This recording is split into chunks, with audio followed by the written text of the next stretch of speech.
Yes, yes, yes. What is going on tonight? Everybody, what's going on? Welcome once again to the Big Time Show podcast that is being seen and heard live everywhere. By now, you know all the places. But I guess for maybe first time viewers or those that may pick this up on iHeartRadio or Pandora or wherever you may be listening to this download.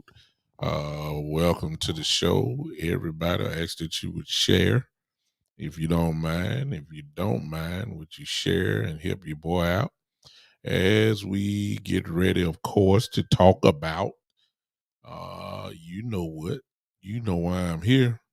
We're here to talk, of course, the Cowboy talk tonight. And there is a lot to talk about. So much so that I almost, if I didn't have to go to work in the morning, I probably would come tomorrow morning or sometime later tomorrow to do maybe a part two of this because there are a lot of interesting things going on in Cowboy land. Number one, and hello to those that may be on Podbean. Hey, what's up, Terry? I see you, man. You done switched up on me. You in Podbean land today. I hear you, man.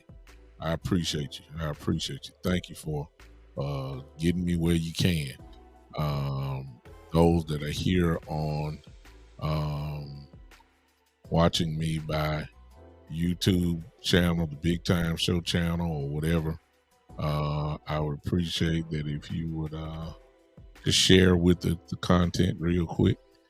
Thank you all. And I've got it up there on purpose, as you can see.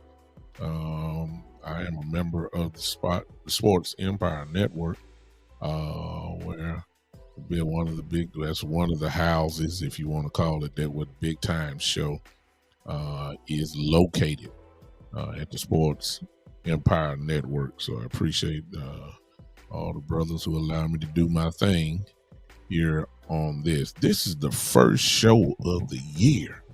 Can you believe it? This is my first show of the year. Happy New Year again to everyone. Again, we made it. We are here in 2023, and God has blessed us, obviously. So we're here, and we might as well do things even better than what we did last year. So that's what I'm going to do. I made a decision that I'm going to do that in every facet of my life, and of course, the podcasting is a part of my life. So I'm going to do the best I can at it. How about that? Speaking of doing the best they can, you know, some Cowboy fans, let me tell you something right now. I hate to tell some Cowboy fans this. I do. I really do. Hey, Miss Smith, I see you. I really do have to tell some Cowboy fans this, is that you've missed the season by complaining so long that you don't even realize that these kids have had a big year. They have. They have. While we are categorizing complaints and while we have been, complaining and losing it and all of that stuff and talking about this and that, you do realize, ladies and gentlemen, that the Dallas Cowboys are on the verge of winning 13 games this year. That's we gotta pause, y'all. We gotta pause. We gotta pause. I understand Dak. Let's go on and address the elephant in the room. I understand Dak has interceptions. I understand the defense is not as potent as it was at the beginning of the year. I understand that. I understand. I understand that we got injuries. I understand that. But what we got to understand is, despite the injuries and despite whatever nitpicking that we have, these guys are on the verge of winning 13 games for the season. They only played 17. I can name 2 of them, which I thought we should have had in the bag myself. But that's football. But I ain't really ain't worried about that. I ain't worried about that. This is a team that has to be considered one of the better teams in the entire league. I don't see how that can be disputed now. And this team has won spectacularly. They won barely. They've lost spectacularly. They have grinded their way to wins.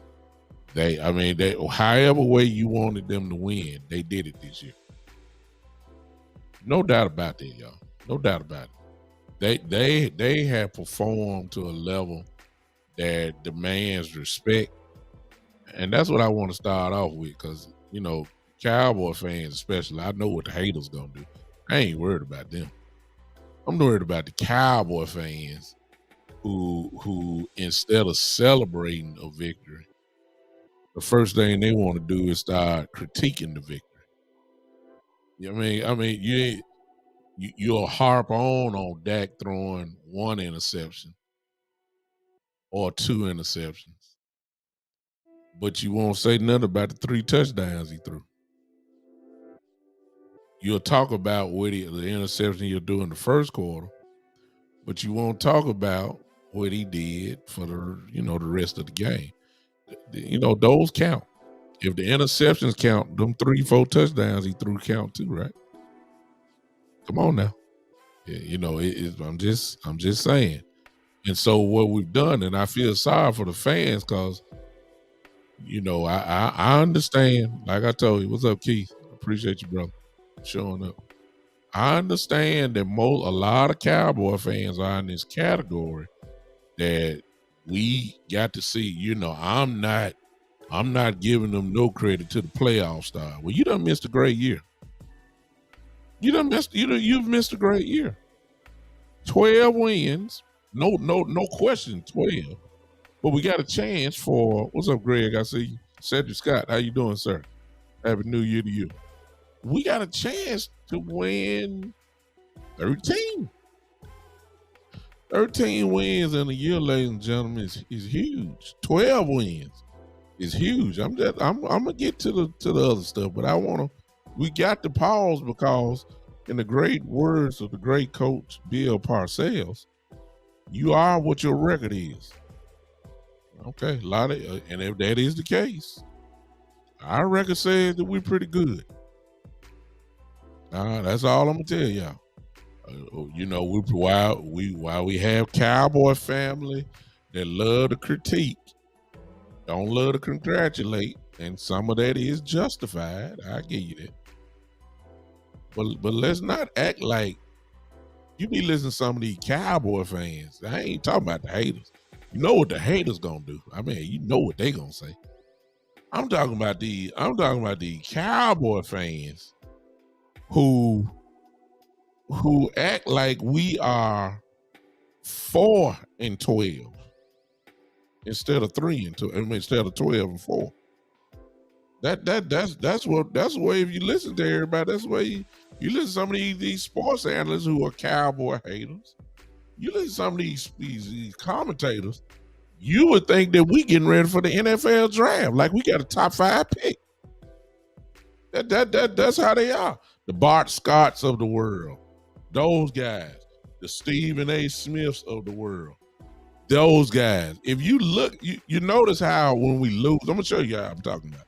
You notice how we lose, and for those of you that follow Stephen A., those of you that follow our guys, follow Stephen A. Smith, you'll notice that when the Cowboys lose, he will take time to film a video about the Cowboys losing, laugh and giggle and all that. I ain't seen Stephen A. lately, have y'all? I haven't seen it. Where he at? Where the video when we, he ain't been on TV the last few weeks. Maybe taking this vacation. I understand, but usually he would on vacation. He would do a video. I ain't seen him, y'all. I ain't seen him. He always do the videos when the Cowboys lose. Start giggling and laughing and all that. I ain't seen him. See what I'm saying? Bart Scotts of the world, all this kind of stuff. And then the bad part is, I ain't worried about them. I'm worried about the Cowboy fan. Because, see, y'all done got it confused. I'm serious, y'all. Y'all done got it confused. See, I'm a Cowboy fan. Ain't no question about that. I'm so much of a Cowboy fan that I'm admitted to saying these last few years or so, I'm not used to getting 12 wins a year back-to-back seasons. I'm not. I don't know. I mean, hey. Now, maybe y'all getting it in Madden 23. Maybe you getting 12 win season playing Madden. But we're not used to this. We're not used to going to the playoffs back-to-back seasons. I'm sorry. Are y'all watching the same TV that I've been watching the last few years? We're not used to this. So the expectations from Cowboy fans. See, Stephen A. Smith has put poison into the land, and a lot of people biting on it. We're the only team, if you notice, we are the only team that has the standard for winning the Super Bowl.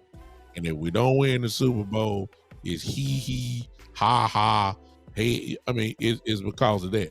So you don't even get to have a good season.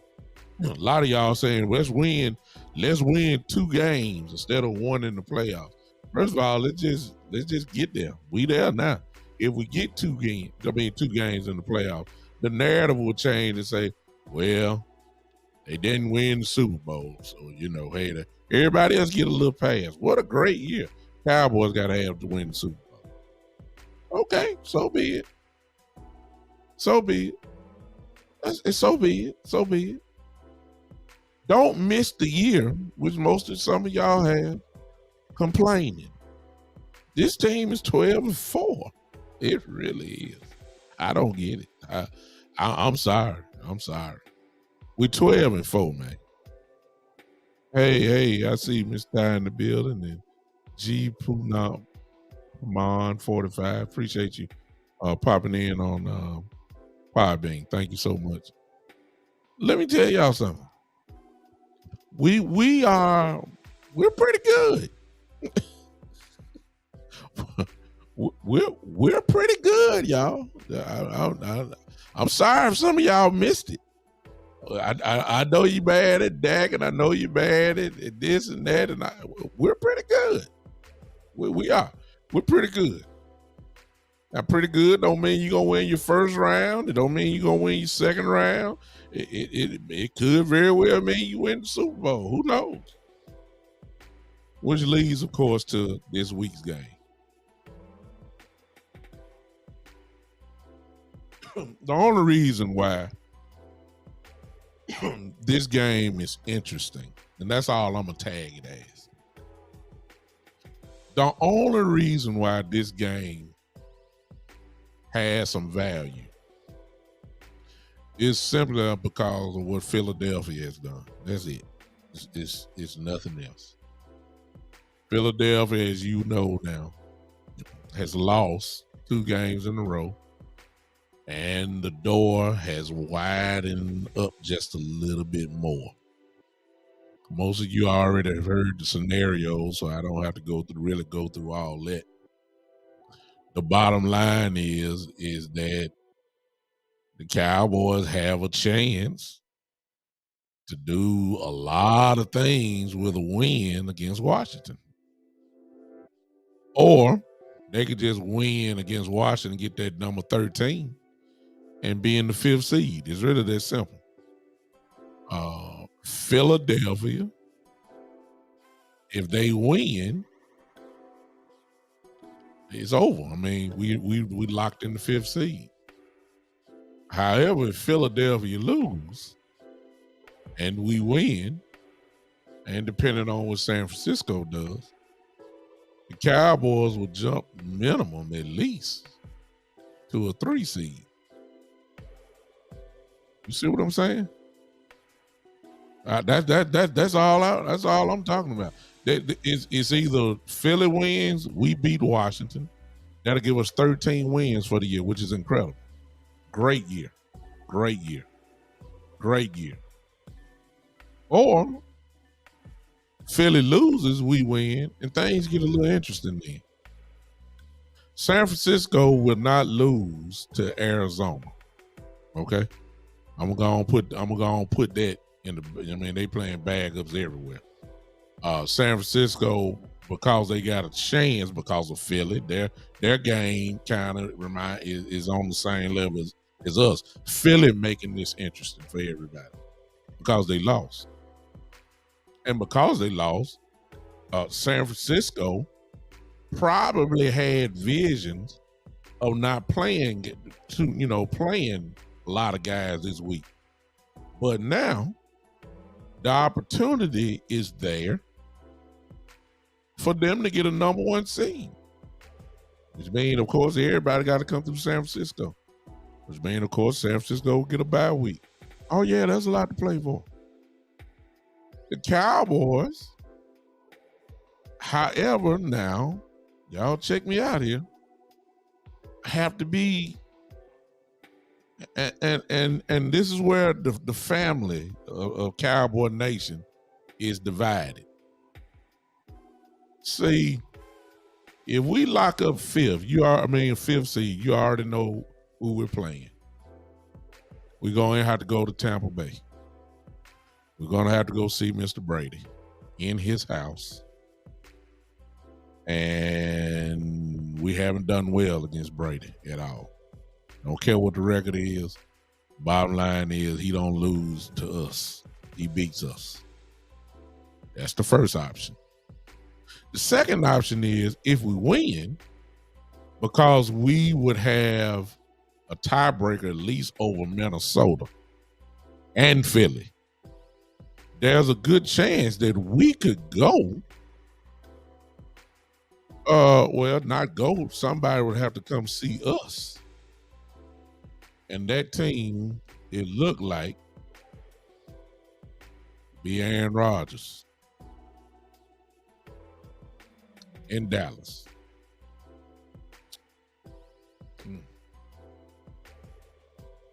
This is the way I see it, y'all. And the Cowboys, it's going to be interesting to see how they play this. Now, if those guys, you'll know it by this probably the third quarter or the second quarter. We will know what they're trying to do, because if they start sitting people, it's gonna look like they made the decision. We want to go to Tampa. If those guys play the full game, however, they tell you that they're really all in about winning the game, which will give them 13. But they'd also tell you that they want everybody to come see them in Dallas. Very interesting scenario about to take place here this Sunday. Personally speaking, ladies and gentlemen, I'm not like everybody else. I was taught a long time ago that a scared man can't win. Do you understand what I'm saying? That's what I was taught a long time ago. I don't know what y'all were taught, but that's what I was taught. Scared. So you don't run away from monsters. Sometimes you got to meet them head on. Brady and Aaron Rodgers have been monsters to the Dallas Cowboys. Can't avoid it. Can't avoid it. You can't. Can't avoid it. Whoever won it. I mean, that's the way I feel about it. I want to win 13 games. And if it get me to the second seed or third seed, whatever, so be it. If we win and Philly wins and we got fifth seed, so be it. You got to you look this, looking ahead to the second round and all that kind of stuff. Man, forget that. You want to be world champions? You got to go slay some monsters. Aaron Rodgers, who I'm thinking is going to pull it out against Detroit to make this sure they get into the playoffs. I would think that's going to happen.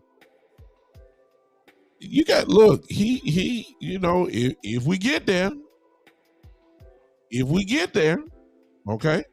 If we get to second or third seed, however which way it go, you gonna have to see. You gonna have to see one of. I mean, come on. They gotta come to Dallas. I'm even hearing people say this now, and it's not wrong what people say, y'all. I want to say this. It's not wrong, but it's the playoffs. Okay. And I'm saying that to say this. I've heard many people say, let's just go on the road and play because we, quote unquote, play better on the road. That's what I heard. Ladies and gentlemen, I don't care what you say.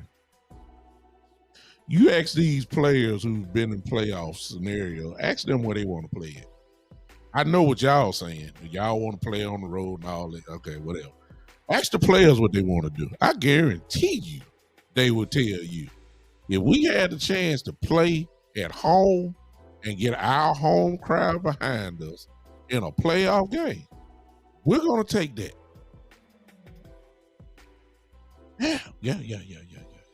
I know what y'all want to do. Y'all want to go on the road 3 straight games, the wild card, the division round, the NFC championship game, 3 road games. And you want to go, you think that's the best path to get to the Super Bowl. I beg to differ with you. You know, you're not wrong and I'm not right. I mean, you know what I'm saying? It's just an opinion. I'd rather somebody come see me. I don't want to play. You know, if I had the choice to play Tom Brady in Tampa or Dallas, I want him to come to Dallas. I mean, it's not gonna happen, but that's what I would want. I don't want that crowd. I mean, it's playoff football.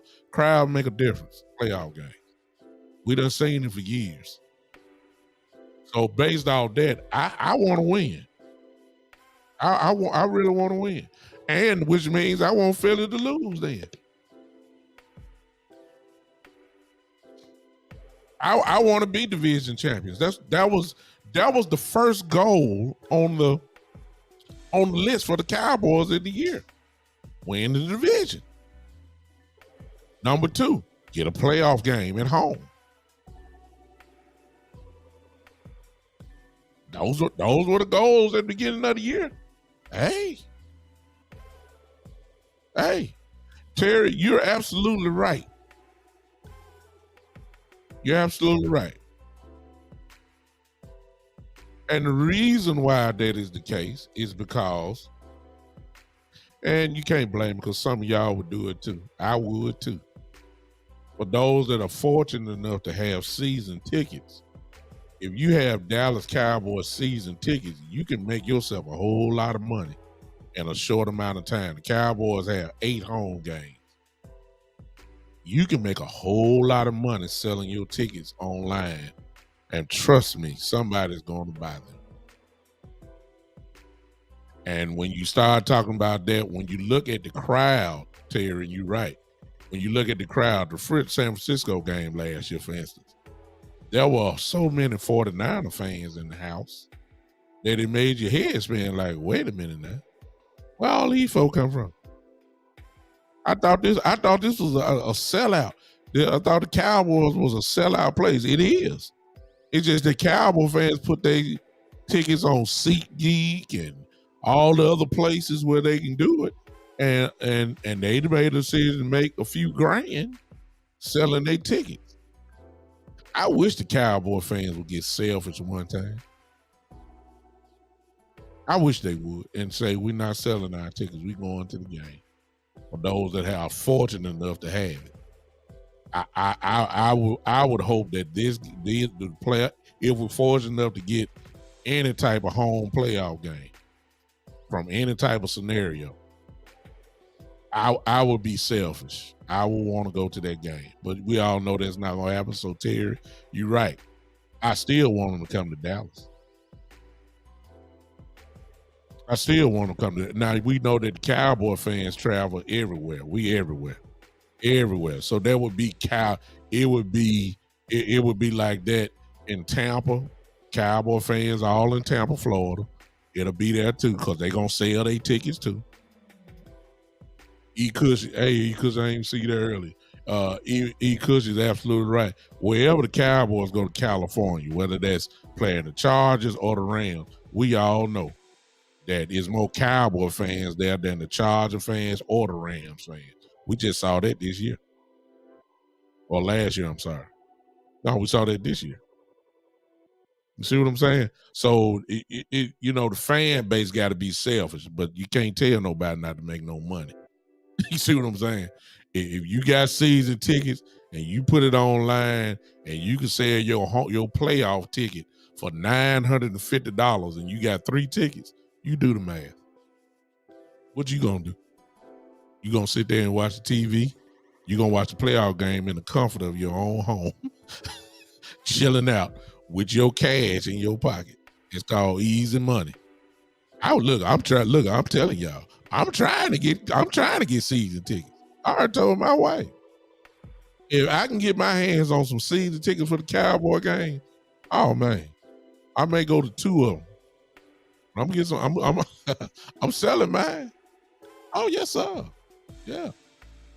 Quick. If you can get, I don't care where it is in that stadium too. It make no difference. If you can get some season tickets to the Cowboy game, and the Cowboys not the only one. Green Bay, sell out it for years. The list go on and on. If you can get tickets like that, you're gonna make money. So I agree with you, Terry. Again, you're absolutely right. But I would rather somebody come see us and the boogeyman himself, Aaron Rodgers. If we got to see him, I'd rather take my chance of him coming to Dallas. I mean, there's no chance of us going to see him in Green Bay. I know that because they too far down. But I'm really trying to tell y'all. See, we got to get a different mentality, y'all. We got to start matching the players. We can't run from nobody. It's the playoffs. All the bad teams gone. Every team you playing that made the playoffs is there for a reason. Everybody good. Everybody talking about Minnesota like a dog, and hey, but the bottom line is, guess what? They lost only 4 games too. They only lost 4 games. They got embarrassed by us, and they got embarrassed by Green Bay last week. But hey, you can't run. I mean, you can't run. If you're talking about Brady, well, okay, we know Tampa struggled this year so far, but here's one thing: they ain't never struggled against us. I'm sorry.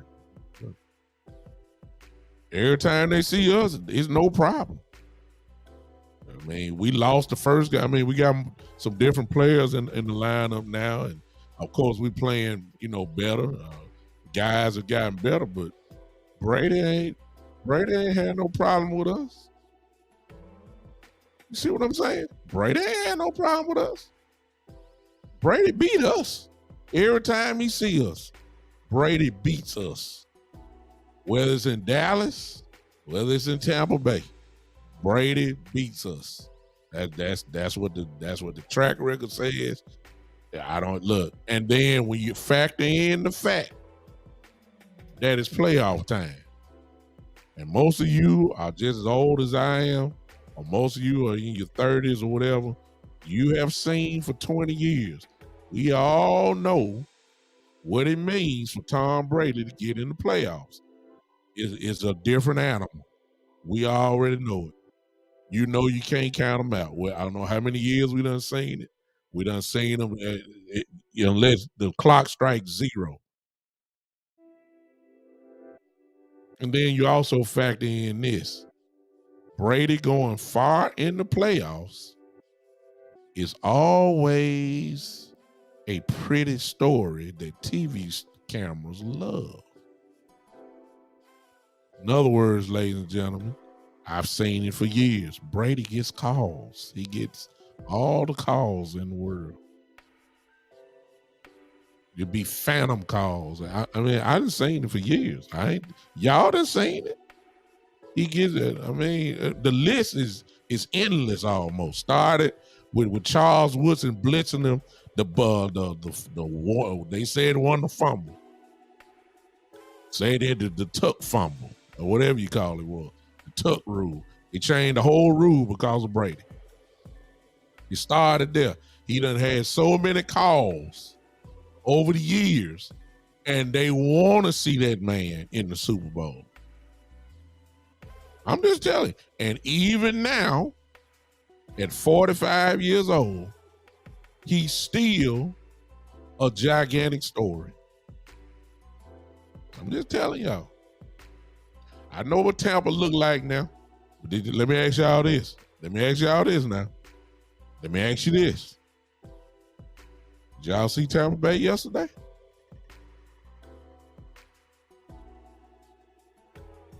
We ain't heard from Mike Evans the whole year. 10 catches, 207 yards, a few touchdowns.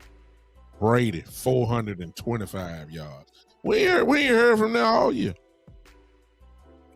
Now all of a sudden, he come. I'm just telling y'all, you can't run. We're gonna have to slay some dragons.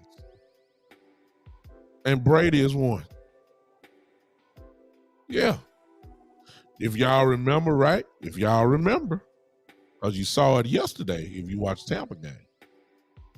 Now all of a sudden, Vita Vea is playing like an all-pro. Devin White running around, look like nobody touching him. He's making every tackle. Devontae Davis making every play. Winfield getting interceptions. Defense all of a sudden stout against the run. They always have been, but they took it to another notch this time. Is that ironic? Or was it just because they played Carolina? I'm going to let y'all keep saying, well, they played Carolina and Sam Darnold. I'm going to let y'all keep saying that. I'm just trying to tell y'all. It's a monster on the loose. And I'm not scared of him at all. I think we can knock him in his mouth. Because the offensive line is not good. I know that. I know what Dak can do on their defense. He still lit them up. He can do that. I understand that. We have a tough time running the ball. As long as Kellen Moore decides to run the ball, we should be all right. It's when he don't decide to run is where the problem gonna be. You see what I'm saying? I'm going up further now. Let me go on up. Let me go on for let me go. Let me go up further. Well, let's just say the Philly loses. I mean, we're gonna be NFC East champions. Frisco would probably move up to number one because they have a better conference record than what we have, if I'm not mistaken, something like that. We would be over Minnesota because we beat them. Tampa would stay where they are. Philly would drop to a 5th seed, and they would go see Brady, just in case this would happen. I'm already counting San Francisco winning. They got baggers playing everywhere in Arizona. I mean, who is their quarterback? Colt McCoy is hurt. You know, Kyler Murray obviously is out for the year. It's somebody else is playing quarterback for him. I don't even know who it is. J.J. Watt gone. No, he's not gone, but I think they lost somebody else. I mean,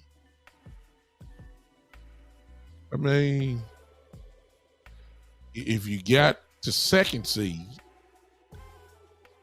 you're going to be playing the last team to get in.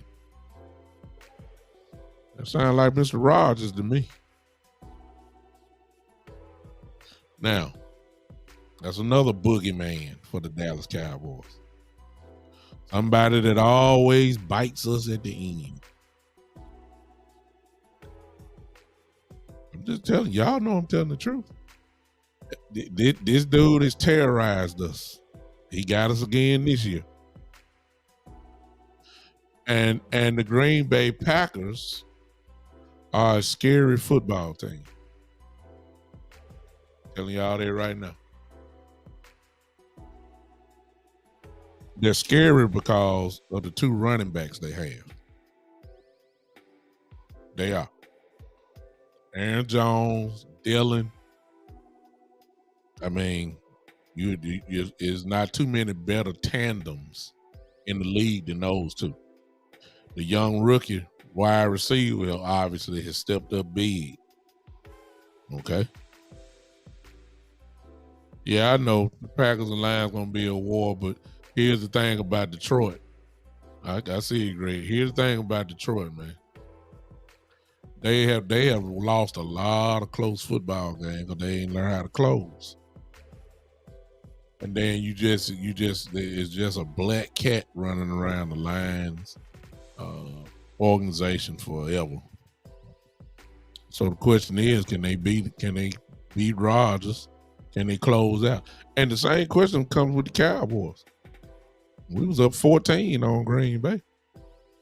Then we let the boogeyman out. We let him get loose. He beat us again. Had the game in our hands. He beat us. This is the guy who and that's the guy that will be coming to Dallas again. Offensive line has been playing better for them. They still not great. Rodgers had a little time running around and all that kind of stuff. Their defense, however, played a great game against Minnesota last week. But I count that as an anomaly, really, because I know y'all saw the highlights. Justin Jefferson only had one catch for 15 yards. And dude, Alexander, who's my fraternity brother, he really believed that he can hold them down like that. And I just think that, hey, it's just a bad game by Kirk Cousins. See what I'm saying? I don't think you can shut down Justin Jefferson like that, especially going one-on-one. So some days are great, some days are bad. You just caught Minnesota on these bad days. They've had a few bad days. See what I'm saying? They've had a few bad days, especially their defense. So what I'm really trying to say is, ladies and gentlemen, that the mindset of the Cowboys, probably, the fan base is, we're strategizing, trying to figure out who we need to play. The players, however, are probably saying, we don't give a crap who we playing. Bring them on. We hungry. You can hear it if you listen to some of these guys' interviews. They really don't care. I can tell. They just hungry. If we got to get on an airplane to go see somebody, let's pack the plane up. Let's go. If we fortunate enough that we can have a game in Dallas, tell them to come on in here. We waiting on them. That's I really believe that's their mindset. We done figured out. Some of y'all wanna some of y'all probably don't, and I guess that leads to this here. Okay. If you don't want us to beat Washington, or if you're really trying to get a rest, probably some of y'all are saying go ahead and sit some of our starters down Sunday or whatever day we play. See what I'm saying? So most of you, some of you probably want these guys to go ahead and get some rest. And don't even worry about if you win the game, you just win the game, but it won't be because of you gonna sit down. Hankins, everybody saying he coming back for the playoffs. That's good. He won't be playing against Washington. We know that. Some of you are worried. Y'all seen LVE's he's coming back for the playoffs.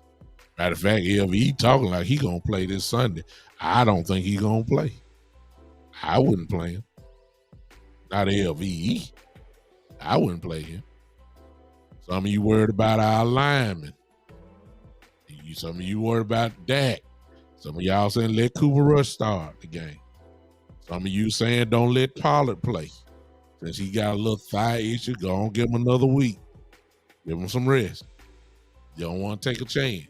I understand that. I get it. That's what some of y'all saying. I ain't gonna argue with it because it makes sense to me. Because I am also one that believes that you can have the star on your head, but if you a practice squad playing with the star, you ain't. That's that Dex man up mess I keep hearing. Sooner or later, your Dex man up, you're gonna end up getting a practice squad player playing. You can't run the race without the horses. I said that earlier in the chat group that I'm in. So if the horses need a little rest, I'm not opposed to that. I'm not opposed to it. Not opposed to it at all. They're playing an extra game as it is. Everybody is shot right now. Bodies, it really is about who's. I'm looking at this game right here that means something right now. Buffalo and Cincinnati, they have to play. See, they battling for the number one seed still. So these guys gonna play. But please keep in mind that the coaching staff is praying to God Almighty Himself, saying, "Lord, have mercy. Please don't let our guys get hurt." So it's some guys that get hurt. You can bring the backup in and still function, but it's some guys that if they get hurt, your dreams of a Super Bowl is going down the drain. Speaking of that, I didn't know that Tyler Biadasz meant that much. Tyler Biadasz made change. That one injury is 3 positions to make up for one man. 3 positions.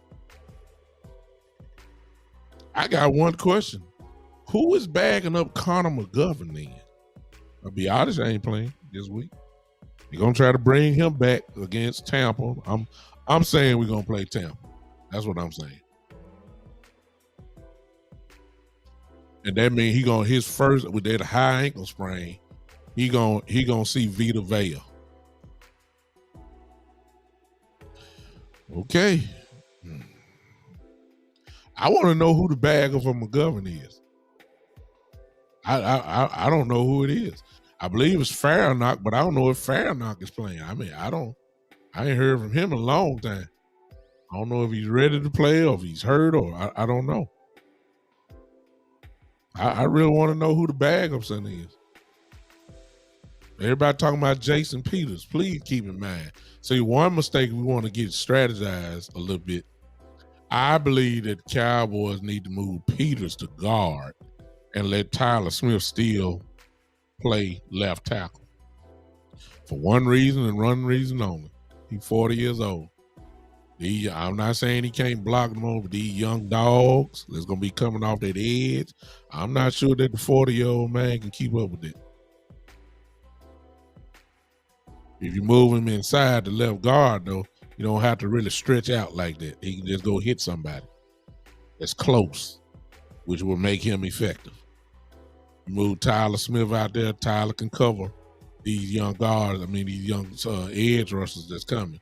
He's done a fine job this year like that. We still hadn't seen much from Peters. You see what I'm saying? It's a lot of little nuances left. And I really don't even want to see Peters in the game. See, Peters and Tyron Smith scare me. And y'all was talking about Brady and Rodgers and who we trying to avoid and all that. I'm just looking inside my own team, man. Tyron Smith and Jason Peters scare me because they so injury prone. That's who I'm scared of. I'm serious. Those guys, they're the ones that scare me. We got to get ready. Now, as one guy, and I'm just going across the lane, because see, there's a lot of guys not going to be playing. That's what I'm figuring. If I was a betting man, I would say that we're not going to see a lot of guys play. I believe it's almost going to be kind of like a preseason game. I really believe that. I may be wrong. They may try to play it out and think they got a chance to win. And the NFL, of course, as you know, ain't let the schedule out because they're trying to keep everybody playing. So they're going to play. They're probably going to put Philly and Dallas and San Francisco all playing at the same time. That's what I'm thinking is going to happen. So the Cowboys, like I said, it's going to be kind of interesting to see how they play this. There'll be somebody on the sideline telling everybody what the scores are and all that kind of stuff. We already know that. But it's going to be interesting to see how they're going to try to do it. Now, there's one guy that's a starter that needs to play. It's one guy that is a starter that needs to play. That's Nashawn Wright. Nashawn Wright don't need to sit down. Nashawn Wright needs to play. Simply so he can get his confidence. I understand he had a pick last week. I understand he played. He was, but really he didn't really play well. If you look at the film, he really did not play well. The difference between him and Anthony Brown was he didn't let Anthony Brown always let people. Well, I ain't gonna say always. I'm sorry. I didn't mean Anthony Brown. I meant Kelvin Joseph, boss man fat. I'm sorry about that. Not Anthony Brown. I wish Anthony Brown were playing right now. But what Kelvin Joseph would do is total big plays. His kickers would turn to touchdowns because he's not in position or lost. But Nashawn was there. He just allowed a lot of catches. But there was no big, chunks and big costly touchdown plays. Wasn't no pass interference. Yeah, he got an interception. He got that part. He did that. But he needs to play. Because the reason why I'm saying he needs to play is because in the playoff game, and if we're fortunate enough to keep moving, he is the one that's going to get a whole lot of action. It won't be Trayvon Diggs. Everybody going to come at him. The man needs to get as much reps as possible so he can be ready. Look at the receivers that's in the playoffs. If you're talking about Tampa, well, you're either going to see Mike Evans or Chris Goodwin. We can just go on down the list.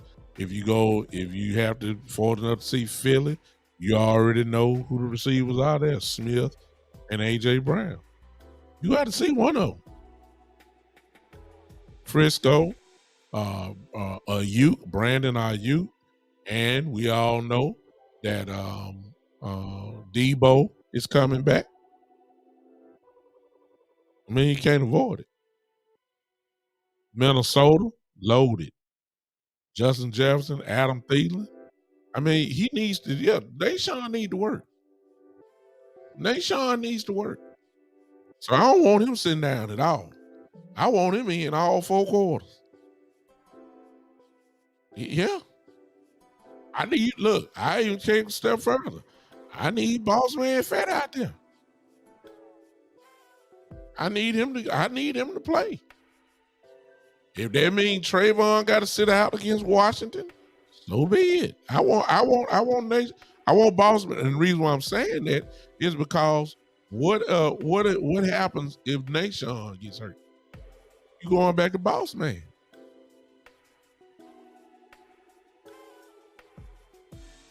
He needs to get some work. He needs to get some work. Some guys don't need to sit out. Some of them need to play. So really, if you want to talk about Washington, Washington gonna play. They got Payne and Allen in the middle. We all know how rough it is to try to run the ball against them. We done seen this for a few years now. If I'm not mistaken, I think Young is playing. Chase Young. I think I'm right. I mean, come on now. Washington, and we playing in Washington. Y'all know this a rivalry game. This like Washington little Super Bowl here. Since they ain't gonna play in the playoffs. Oh, they gonna be ready to play. Oh, ain't no question about that now. Washington is gonna be ready to play. And I just don't know if our mindset is gonna be what it's just gonna be kind of interesting. That's all I'm saying. We don't know, we don't all know. We just kind of figure somebody's gonna get some rest. How many? We don't know, but somebody's gonna get some rest. Get ready for the playoff game against Tampa, is what I'm figuring. It's just gonna be interesting, y'all. There's a lot of things that can happen, especially if Philly blows up again. And here's the other thing about Philly. Philly played it right. They just got caught up in a trap now. When they played Dallas, y'all got to remember, let's go back. When Philly played Chicago, the game that Jalen got hurt, what everybody keep forgetting is that Jalen Hurts finished that game. Jalen, after he best quote unquote sprained his shoulder, he was throwing bombs to A.J. Brown. He was throwing the ball. He finished the game. Didn't look like he was hurt. The following week, I guarantee if Dallas didn't lose to Jacksonville, Jalen Hurts would have been playing in Dallas. But because we lost it, Philly played it absolutely correct. They knew that the game didn't mean much to them. It meant something to us, but it didn't mean much not to risk them. And then they figured that all we need is one out of these two. We may lose to Dallas, but certainly we can win the next game against the Saints. And lo and behold, the Saints punched them in the mouth. And Gardner Minshew turned back into Gardner Minshew. And they didn't want Jalen Hurts to play this last game. But they forced to now. So if he is hurt, which I don't believe he is, but if he is hurt, trust me, when he run the ball this week, because that's his game, please understand that they're going to be holding their breath every time he runs the football. So it ain't just us that's risking. There's a lot of teams that got a lot of risk issues. A lot of teams. Saturday, Sunday is going to be interesting, y'all. Me personally, my prediction, I think Philly going to win. And, all this scenarios ain't going to be worth talking about. Because all it means is Dallas will be the 5th seed. That means that we'll be going to see Tampa Bay and then let the fun begin. That's what I think is going to happen.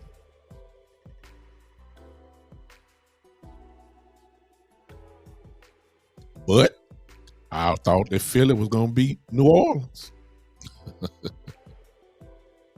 I knew they weren't going to beat us. I did think they were going to beat New Orleans. It's going to be interesting. But we just got to handle our business and just win. Let the chips fall where they may after that. Let the chips fall where they may after that. Just win the game. I want 13 wins. I want 13 wins. That's what I want. Give me my 13 wins. It means something. All right. Thank y'all for popping and listening to me. I got the phone line open. Y'all can go right there if y'all want to call in. You can right now. And let me turn it on. Get it going here. And just in case somebody dial in. You can dial in now. It's just gonna be interesting, y'all. The Philadelphia Eagles have made this interesting. They have. Get it going here. Oh, yeah. Just turn that down. Philly has made this interesting. They have. And it may change some strategies for some teams. They have. Philly has made this interesting. I guess Philly's saying, look, if we got to play our game and Jalen Hurts got to play this game here, everybody gonna play. We're gonna make y'all play because we're gonna make y'all think y'all got a chance to get the number 1 seed and all that kind of stuff. If Jalen got to play, all y'all gonna play. Because y'all want the number 1 seed too. So y'all got all y'all thought y'all gonna get a little rest. Some of y'all ain't gonna be able to get it. Because your coach gonna think y'all got a chance and they want that. So you know what time it is. Greg says, who has more pressure, the Cowboys or Eagles? I think it's the Eagles have it this week. If they lose Sunday, they will be running into a 3-game losing streak. And you'll be going to a wild card game on the road at Tampa. I mean, that if you asked the Philadelphia Eagles 4 weeks ago what would have happened, if you told them this what it was going, if they end up 5th seed, they would have never thought this. That's how quick things can turn around. And let me say this real quick, because I've said it before. Cowboys have had a special year. Cowboys have had a special year. And it took a total special year to keep the Cowboys from winning their division. 12-4 usually win your division, man. In the old playoffs seeding, if you 12-4, that would at least be a number 1 or number 2 seed back when they had 2 teams getting a bye. The Cowboys would end up getting a bye this year. That's about. For real. It took a special year to keep 12-4 usually win your divisions. I'm serious. 12-4 usually don't get you no 5th seed. It just don't. That's where we are. It took a special year. Now, go back to what Greg's saying, it's the Eagles. They will be on. They will have to go on the road the entire playoffs with their great record at 13-4. That's what they would be if they lose. They will have to go on the road as a 5th seed just about the whole way.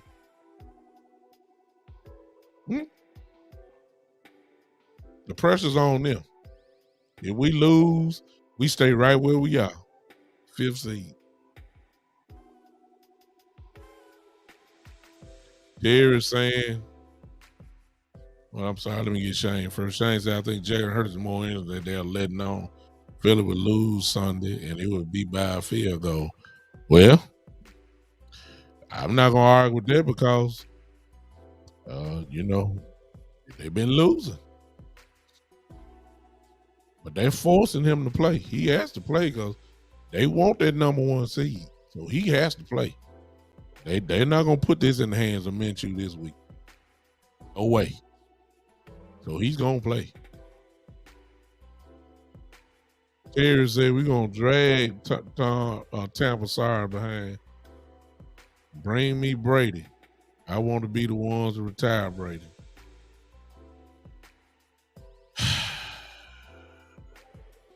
Yeah. It would be nice, but it's a lot of people that want to put him out, Doc. And he just, he is, I love Brady myself, y'all. I love him. He's a Michigan man. Most of y'all know I'm a Michigan Wolverine fan. That's why I started with Brady when he was with New England. I was crazy about him then. He look, there's a lot of guys been trying to put him under for a while. This dude, he built differently. So I mean, he got pure dog in him. Pure dog.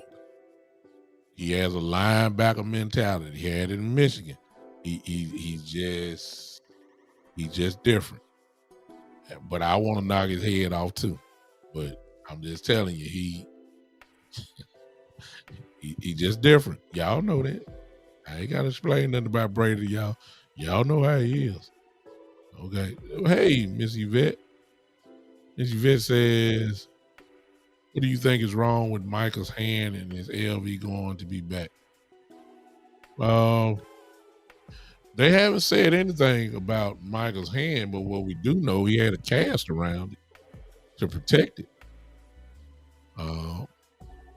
Your guess is good as mine, Miss Yvette. Is the finger broken, or we don't know? Is it just a sprain? We don't know. I don't know, so I ain't gonna even pretend like I know. So, but what I do know is what I saw. I saw that cast around it, so it's obvious to assume that something is wrong. See what I'm saying? Something is wrong. So to answer your question on that, and do I think LV is going to be back? If Busy Vet, when you get a chance, LVE had a interview today, or at least it was. Yeah, they let it out today. He'll be back for the playoff game. Well, the way he was talking, like he ready to play against Washington. With him, he I feel sorry for the brother, to be honest with you. Unfortunately, he's got the kind of injury, and because of the position that he plays, it's going to be kind of rough on him to be consistent. See, if you got a neck injury or, a real bad neck, you've had surgery on your neck, one of the last positions you need to be playing is linebacker. Because at linebacker, you using your head, you got to hit people. Every hit that he get can't be great for his neck. See what I'm saying? So, I ain't speaking it, but you just feel sorry for him because ever since he started having neck issues, he's missed a lot of time. He's almost turned into Sean Lee all over again. So you're lucky to get out of him the way the track record is showing. You're lucky to get 8 games, 6, 7, 8 games out of him a year now. Because sooner or later he's gonna have a neck problem. He got screws in his neck, if I'm not mistaken. Man is, God bless him. He just had the wrong type of injury for the position that he plays. All right, what's up? Tabby say Brady owns us. It's not a lie. What's up? No, it's not a lie at all. Lee says good evening. Let's get the bag up Cooper Rush some love because he was pretty steady when Dak was out. Total team effort, like you said. Oh yeah, without that little 4 or 5 game process with Cooper Rush, I mean, where would we be? We'll be battling for a draft pick. To be honest with you, no doubt about it. Cooper Rush is when they do the player end of the player of the year awards in Dallas for the team. Cooper Rush better get something. Now he may not be the MVP of the team, but he better get some type of award this year from the Cowboys. Oh, he was dynamic. I give it to him. Steady. You're right, Talib. Terry said we don't talk about David and the midgets. Let's defeat our Goliath, Brady. Yeah, that's where we are. I've said it. I said for those that are joining in earlier. I mean, You got here a little late. I've said it. You know, the way I'm looking at it is like this. This is the way I'm looking at it. The obvious scenario is that we're gonna end up seeing Tom Brady first round of the playoffs in Tampa. I think that's everybody know that by now. However, if Philly loses, and San Francisco wins, which they will, they're playing Arizona, and Arizona ain't got nobody. Bad, they're on their third or fourth quarterback, so and nobody really playing. So San Francisco gonna beat Arizona. That means San Francisco probably is gonna get the number 1 seed, and we'll go to 2. Even though we had the same record as Minnesota, we beat Minnesota. So we would get probably the number 2 seed. And if that is the case, then Aaron Rodgers have to come to Dallas. So the way I'm looking at it is like I said earlier in this show, we're gonna have to see 2 monsters. It's one or the other. And both of them got our number. That's just what it is. And sometimes when you want to take this thing to the next level, sometimes when you want to win it all, you're gonna have to go against every team in basketball is the one that I can recall now. On the consistent. Those of you that are old enough, y'all remember Michael Jordan and the Bulls and the way they won, all those championships kind of in a row. And, other than Mike retiring and coming back, you know how that go. But what you have forgotten is how bad Michael Jordan used to pay the price before he finally broke through to the Detroit Pistons. The Detroit Pistons used to beat his brains out every single year. Oh man, they were y'all. If y'all seen the documentary, Michael Jordan had to pay a price before he finally got there, and finally they slayed the dragon. Took him out. Detroit Pistons had a monster they had to deal with, and that was the Boston Celtics with Larry Bird and crew. They couldn't get past them. Then they finally slayed the dragon, and then they took off. Won 2 straight championships.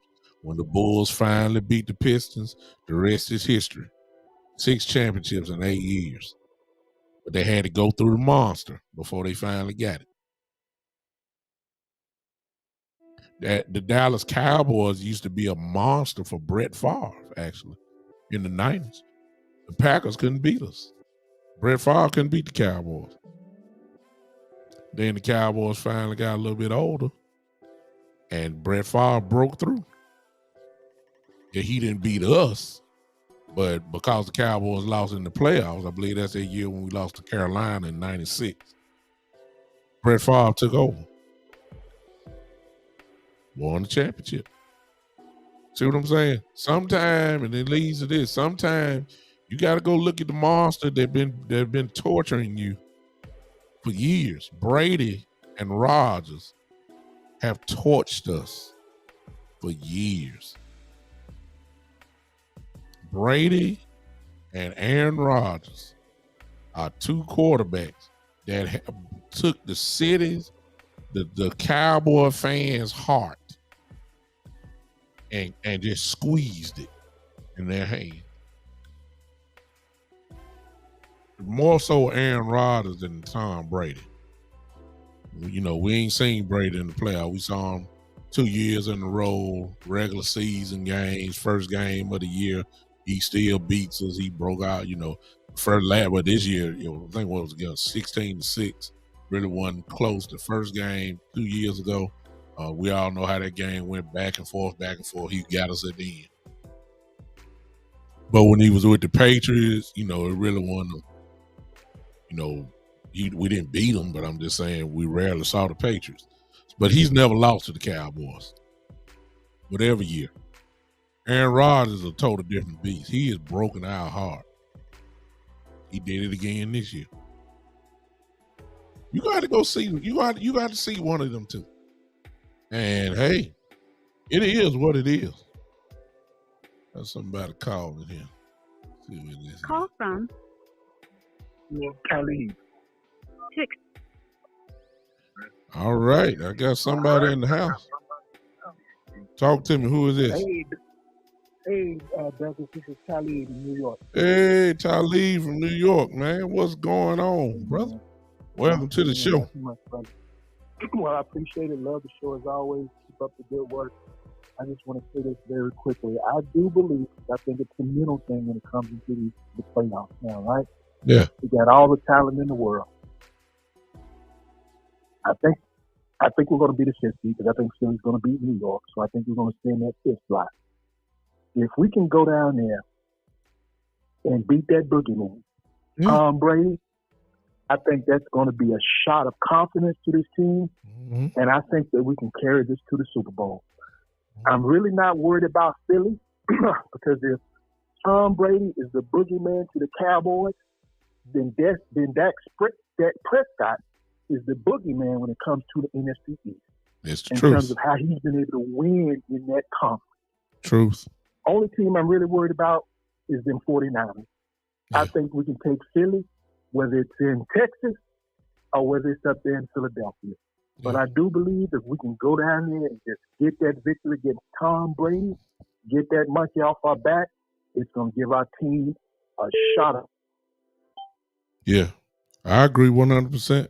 Oh, I don't even think you hit the nail on the head.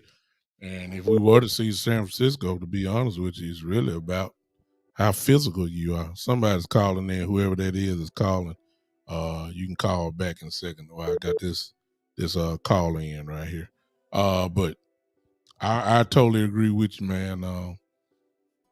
If Dak Prescott is the boogeyman for Philadelphia, he's the boogeyman against the Giants and obviously Washington. So I agree with you 100% on there.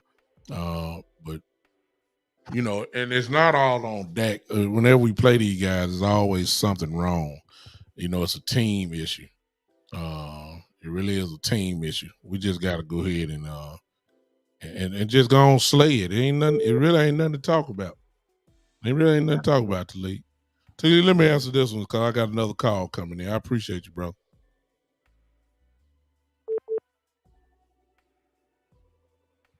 Okay.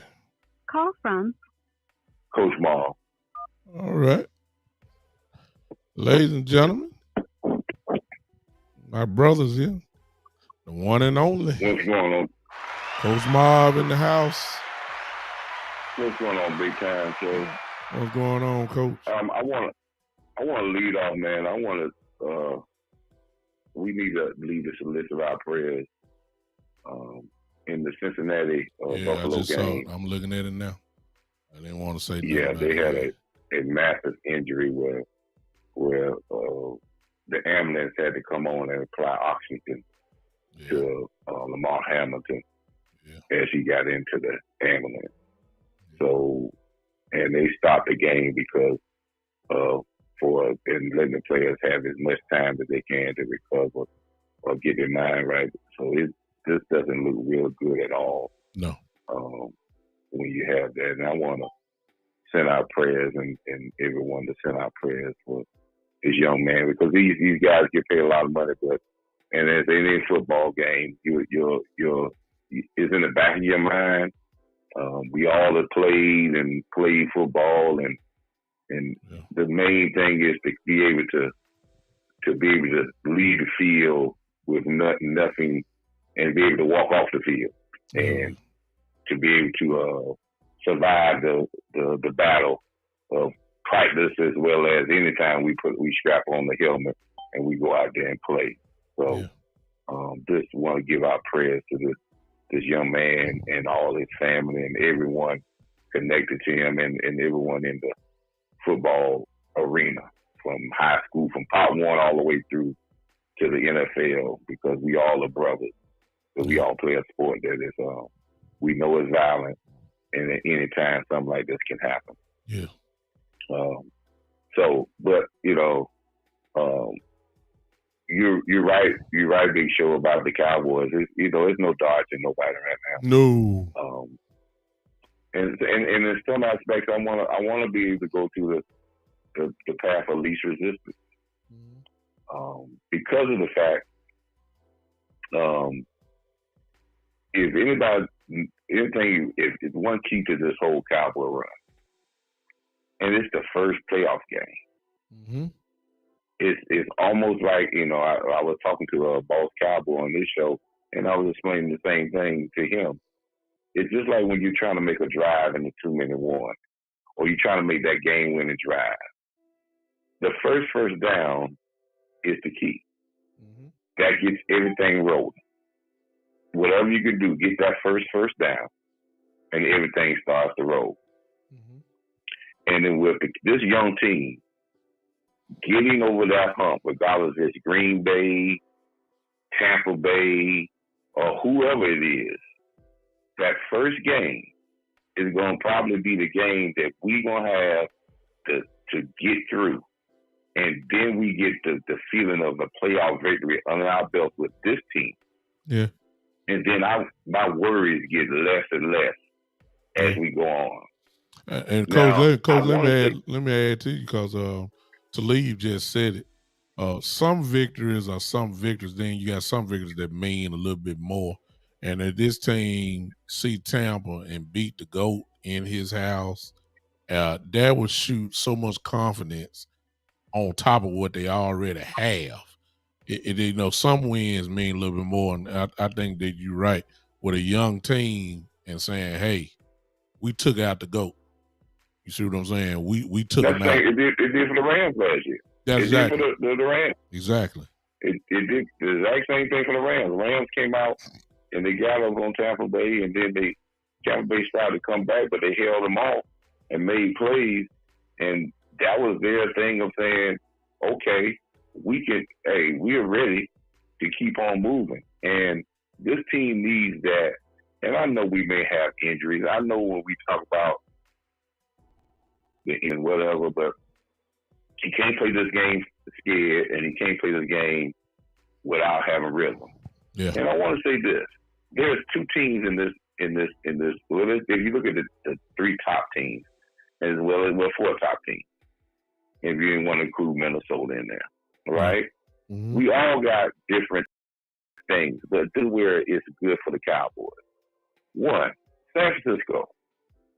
It is very hard to win 9 straight games and then continue a win streak in these pressure-packed games and not have where you won't have a lull, because you're running a lot of games in a row, and you think about it, for them to get to a Super Bowl, you're talking about almost a whole season that they got to go undefeated. Yeah. And you're going to have some problems with that backup quarterback eventually, because he's going to have some bad games, and teams are learning him more and more. And you're going to have some hiccups here. And they've been on a long run, which that's very mentally taxing. It's the same thing for Philadelphia. They went through that long first part, and now they're going through a taxing period of time where their confidence is getting shaken. The teams are starting to get better and better prepared for them. And they're trying to get out of a lull or a funk at the wrong time in the playoff time. With our team, what has been very, very impressive by our team is that we have dealt with adversity with players being out. Starting out with our left tackle. Yeah. He was out at the beginning of the season. We had to go with a rookie there. We adjusted and kept on rolling. Dak Prescott was out for 5 games. We adjusted. We didn't do great, but we kept on rolling. Yeah. Zeke Elliott was out for 2 games. Tony Pollard was out for a game. We have had guys that was out. Our third cornerback lost for the season. Our second cornerback lost for the season. We have let them. Yeah. Yeah. So we have kept our consistency, and that's our mantra, is resilience. So this is where I see this team, and there's no easy way. We have to remember, and this team has to play for what they are. We are 12-14. 12-14. And it took a miraculous season for another team to beat us out in our conference if they win the conference. So, but we still have to play like we're one of the better teams in the NFC, and we have to be resilient in our play, and we have to come at it. Now, I will say this.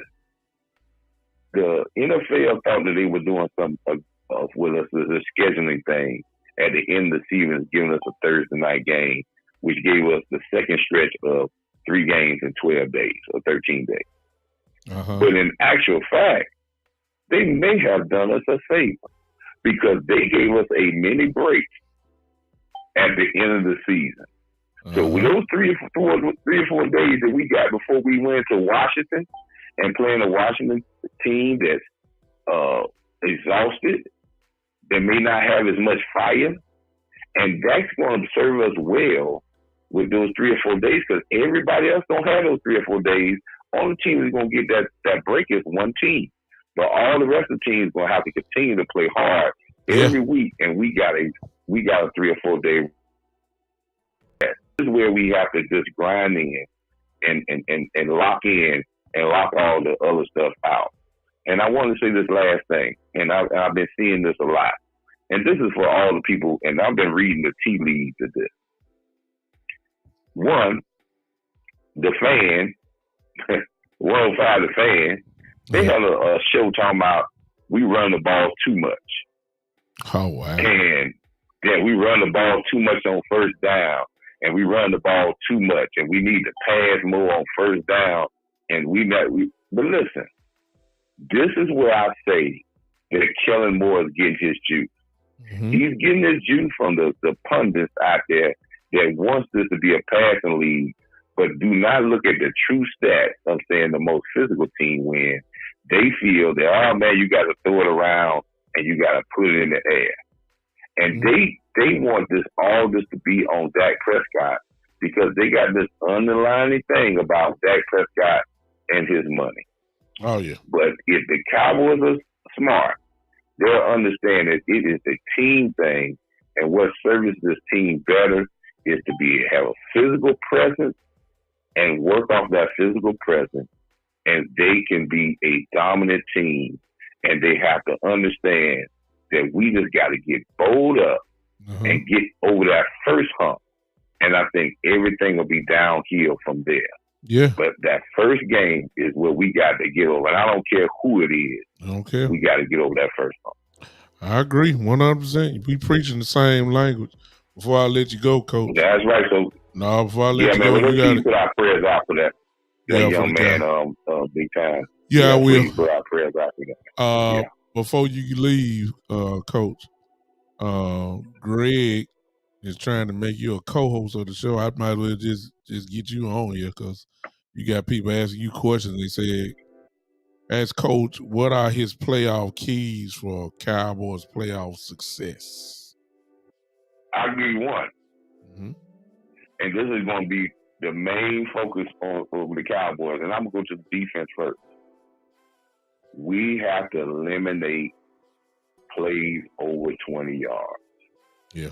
That has been an Achilles heel of us for the last 2 years. Teams don't really score against us unless we give up a lot of big plays. Yeah. I don't care about the catches in front of us.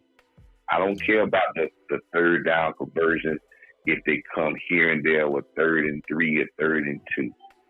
I understand the teams are going to get those type things. But I want to limit the explosive runs and the big plays in the passing game over 20 yards for touchdown. Yeah. The teams that do that best in the playoffs that limit big plays and win over turnover battles and are more physical than the other teams win the majority of games. Yeah. When you get in this time of the year, big plays, explosive plays, turnovers, and physicality is the key method of winning games when you're playing with good competition against good competition. No doubt about So this is where I want to see our Cowboys limit big plays. And if we can limit big plays on our defense and make teams work against us, our speed will get us a turnover. But we can't give up explosive plays. Look at the games that we have lost. We gave up explosive plays, and those cost us to giving us a point. Yep. Just stop giving up explosive plays, and we'll be okay. Be physical, and that means offensively and defensively. And this is our offense. We got one problem, big time. And we got a problem because we don't understand how much we miss Terrence Steele. Yeah. Tyron Smith is a great guy. But for the last few years, his run blocking, and not this year, his run blocking and the physicality in his run blocking is nowhere close to Terrence Steele. No. Still a dog. Tyron is more of a shield block. Mm-hmm. Get my hands on you, get in the way, strong arm you, but he's not a guy that goes out there and mauls guys anymore. Yeah. Because of his age and his body, breaking down, it's hard to go out there and really maul guys. But if we him for this playoff run, to get into a nasty streak that goes out and mauls guys, then we can be better in our run game. But his physicality has to get better, and that is a problem with this offensive line in the run game recently. So it's gonna be very important that we be creative in our run game, and it's very important that our tight ends dominate, not only making big plays, but dominating the blocking. That's true. We do these things, all these things are physical type things. And it's always the little thing that's going to win games. Yeah. But limiting big plays is important for our defense to do. And then big time, we need to get together one day, me, you, and Henry. I love to be on the show with you and Henry, man. Yeah. One day we could do that, man. Hey, chop it up and talk some football, man. But that's my key, and that's the key to every team. Yeah, it's all about physical. Every team. It's about physical football during this time. Bottom line, it's physical and limited big plays, no explosive plays. Yeah, like that. You watching these bowl games? Big plays. Explosive plays is winning big games. Yeah. Explosive plays, limited explosive plays, play sound football, physical football, and eliminate explosive plays. You'll make teams turn the ball over because they're gonna make a hiccup, but you can't give up 30-yard touchdowns, special team touchdowns, 50-yard passes, 2-play drives for touchdowns. You can't do that and stay in the game because you're giving up easy points. Like in basketball, you can't give up layups in the playoff time. Yeah. Gotcha. Appreciate you, Coach. All right. All right, now. Big time. Bye-bye. Appreciate you. If you're watching Monday Night Football, you have seen, especially if you were watching it while you were listening to me or whatever, you saw something horrific. That's just the best way I can describe it. I was looking at it while I was doing the show, but I was blown away. And you might see this a little bit later on. The young man, Bengals caught a ball, went head up with the guy. And he tackled him and got up. And as soon as he got up, he just fell down like a top of bricks, hit the back. I'm talking about straight on his back. He stood up and it was like a delayed knockout. Total. And he fell out, and to make a long story short, they said it was 23 minutes or so that the game was delayed. An ambulance had to come, and as you just heard Coach Marv at the end, they were putting oxygen on him. So we're talking about something extremely serious. So they have suspended the game as of right now. The guys have been put into the locker room. They were in no position to play football, especially Buffalo. That's what the young man, that's his team, had no kind of, any fire that they had. You could just see it. Of course, brothers were crying and praying, and the coach also was not worth a dime. If you were looking at the TV, you saw the head coach of Buffalo and the head coach of Cincinnati meet, on the sideline or then talked it out and explained. We just, the guys ain't ready to play or whatever. Can we go back to the locker room? Uh, they're back there now, but I'm gonna be honest with you. I don't see how they're gonna come back out. I don't know what the NFL gonna do about this. This is a huge game, for standing wise, but the game really don't mean nothing right now because it looked like we're dealing with a life type issue. So if you don't mind, you just let's keep this young man in your prayers. It looked bad,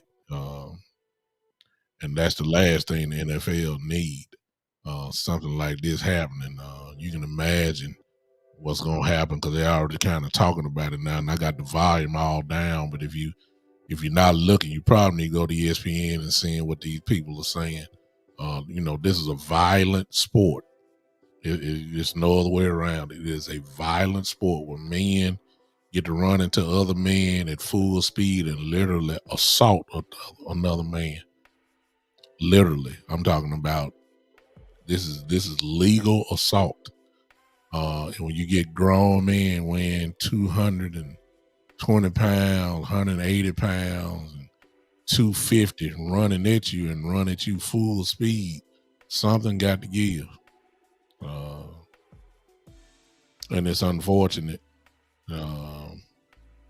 that you saw it like this. I don't know if the brother, I don't know if ESPN gonna be showing this a little bit later on, but if you saw it, you saw the young man he tackled the man, stood up, and just in about a half a second, it's just like somebody just the wind knocked him. He just fell completely out, hit the back of his head on the turf from falling down, which made it obviously worse. I don't know if it's concussion and no sense of speculating. You know what I'm saying? All we can do is just pray for the brother, and as Coach said, our prayers are with him, and quite sure his family shook up to see their whatever he is, as far as position in the family, and to see, I'm quite sure the family. If you're looking now, you see what I'm talking about. You see what's holding everything up. You see Josh Allen there, the way he's looking, praying. See the emotion of the team going right there. So it's I don't see how they're gonna come back out. I really don't. I don't know how the NFL gonna handle this. I really don't know. So just stay tuned. Most of you are watching this now. I got somebody calling Call in. from Terry. Okay. All right. I got brother Terry on the phone now. What's up, Terry? Hey, Big Show. What's up with you? Yeah, I'm still looking at the ambulance going off the field. I was switching back and forth between the wrestling and this. Yes. And man, that was ugly. All we could do was pray for him and his family. Yeah, that's all we can do.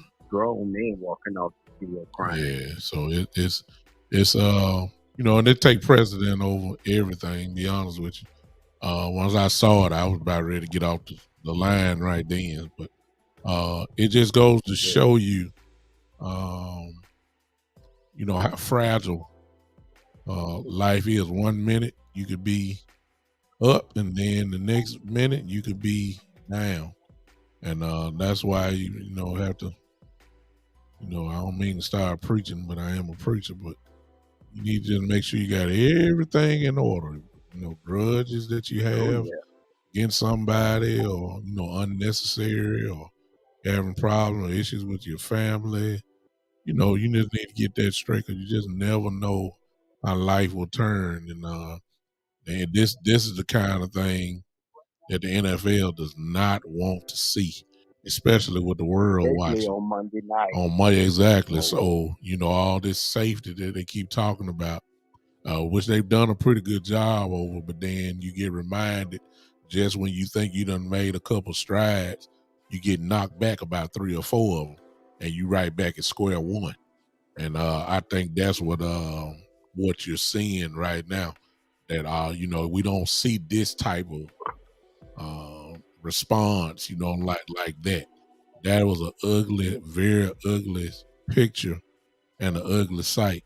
And for the brother, to get oxygen put on him on the field, that's scary. We talking about a life issue now, and I'm just praying to God that this. Go ahead. I'm sorry.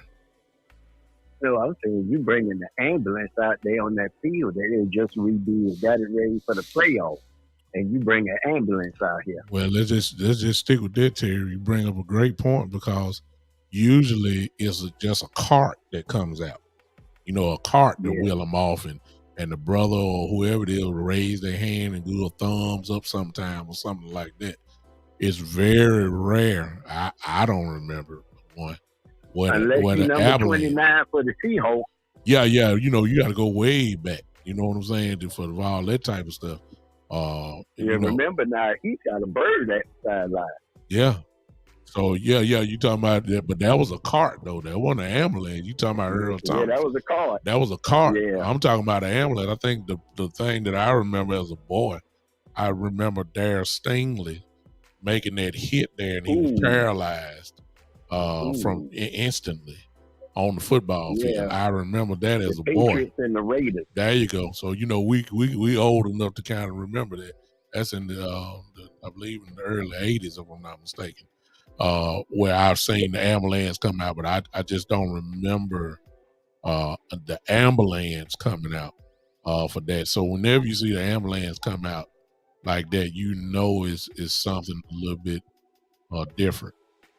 Just praying that the brother, God preserve his life, and God help him to get better. But that NFL just go ahead. I'm sorry. Oh no, I was saying it was just last year. My son, he played football. He played linebacker, and we spent a Saturday killed all plans. We going from urgent care to urgent care because of the insurance. You got to go to urgent care first before you go to the emergency room. Make a long story short, on the 5th urgent care, that's where we find out that his hand was broke. Yeah. And anybody playing football, if you never had an injury, you never was a real player. Because all we did was we just prayed for everybody's safety. I didn't care who won or lost. Everybody else was all caught up in the we gotta win and all this. I'm like, your son, you ain't spent no time in the hospital yet. Really, once they get out there to a certain level, you don't care who win or lose. You just want them to come home healthy. Yeah. Coach Breedlove, Brian Stingley played for the Patriots. He made one of them NFL hits. One that you get the oohs and all about, and he was paralyzed immediately. So the ambulance came out there. Coach Breedlove just put up and said that he passed out and they need to do CPR out on the field. So we talking life now. Yeah, we talking life now. We talking life for that. So all we can do is pray that God preserve his life. That's a crazy hit to the brain. I mean, that's I don't want to speculate, but he did hit him in his head. And if you lose, I'm old enough to remember back in the day. I bought when I was in the military, 1989. I bought a VHS tape. That's a VCRs. I know you don't know what that is. Yeah. But it was a VCR tape, and it was called NFL Crunch Course. And on the cover of it, it had Mike Tomback, the quarterback for the Steelers. He was filling in, and somebody had him around the legs, and he was about to get crushed up front. I mean, that was back when the Steelers were killing people. And I bought that VHS tape, and it was a interview that I looked at all the time where Ronnie Lott said Coach Ray Rhodes always told him, he said, we got to get to at least 2 woo hits And we want to hear the crowd go, ooh, energize them in the fourth quarter. One of them got to be in the fourth. Yeah. And Ronnie Lott made it. I mean, I'm a Cowboy fan, but it was some fellas that you just respect the way they play ball. Yeah. Whether it's Ray Lewis, Ronnie Lott, it's Jack just a list Tatum, of guys I can name off. Yeah. Tatum, yeah, them guys are head hunters, and they got a lot of heads. That's who hit Stingley. Stingley was a wide receiver. Yeah. Darryl Stingley for the Patriots, and Jack Tatum, Yeah, the and Raiders. when his son took that, yeah, when his son took that hit, I was like, ooh, get up, get up, Yeah. get up. Yeah. It's just one of them things. Yeah. Jack Tatum, if y'all don't remember, those that are young, too young to remember, Jack Tatum played for the Raiders, a Hall of Fame killer. That's what he was, a head hunter. And he hit Stingley, I think it was across the middle. You probably can put it up on YouTube, actually. And he was paralyzed right then and there. So Brian just put out that we know we're talking something serious. I pray to God that we don't get no news. I hope that they cancel the game, but Brian just put out that they were doing CPR on him for 9 minutes. So we talking something real serious here. And we just ought to pray. As a matter of fact, Terry, you just hang on. I'm going to pray for the brother right quick. Oh, God, we already know you're there. We already know you're there. We know that you are able to do everything. You can heal immediately. Yes, Lord. You can touch immediately. And so we lift up this young brother tonight and asking you, God, for like say so many others have already prayed for him by now. Praying, God, that you would stabilize him, get him back where he needs to be. You can do it. We believe it now. In Jesus' name, amen. Amen. Appreciate you, man. Thank you, Terry. This man took all my energy away now. So I'm appreciate you, Terry. Thank you for popping in on me. I just had one thing for you, Cowboy relate. Not Nation Wright. Nation Wright is gonna fill in, but the thing we need to look out for is Israel Mukwamu. Yeah, he's the watch for. He's the one that can fill in the slot, and he's also a safety. I saw him do both at South Carolina, and that's why they drafted him. Yeah. So if anybody gets some kick this week, I hope it's him because he's the secret weapon they got out there. Plus, he ran my favorite DB number in all the Cowboy DBs. That's that 24. That's Everton Walls and a couple of other guys. But if you're going to wear that 24, not the 88, but the 24, you got to earn it. That's right. And he needs to start this week. That's right. I appreciate you, Terry. Thanks for calling, brother. All right, now. Thank you. Wow, y'all. Oh, my God. My brother's in here. Boss Cowboy just entered the building. What's up, boss? I see you, man. Appreciate you popping in. We just, thank you, man. We trying, man. Thank you, boss. We trying to do a little something. My energy is gone, ladies and gentlemen. No sense me lying about it after watching what I just saw. My focus is off now. So it's probably best that I go ahead and get off. Y'all, if you haven't seen it, I hope you don't see it, but it was something horrible just happened on the field, and for them to be given, we saw an ambulance. It's a difference between a cart coming on the field and then an ambulance. Your level of intensity goes up when an ambulance shows up. You don't necessarily have to show up on the field. You can show up at your house. When people see the ambulance come, it's heightened. The intensity is heightened. So it's very, very, that's not good. And then to hear that they was doing CPR on him for 9 minutes, and then to know that they had oxygen on him when they put him in the ambulance, that's very scary. We just prayed for him here on the show, but what I did not do is that Can you imagine the family? I'm quite sure if they're not in the stands, um, I'm quite sure they were watching, and to see what just happened, you know that they got a mess. And so I'm gonna go ahead and get off, man, because I'm praying now that hey, we talked about the Cowboys. Y'all gotta forgive me. It's a human issue now, and anytime you see anybody, and I say a brother, and that go for any, if it was a white man or a black man, it make no difference. You just hate to see something like this. And to be honest with you, I don't see them coming back out. Uh, I don't.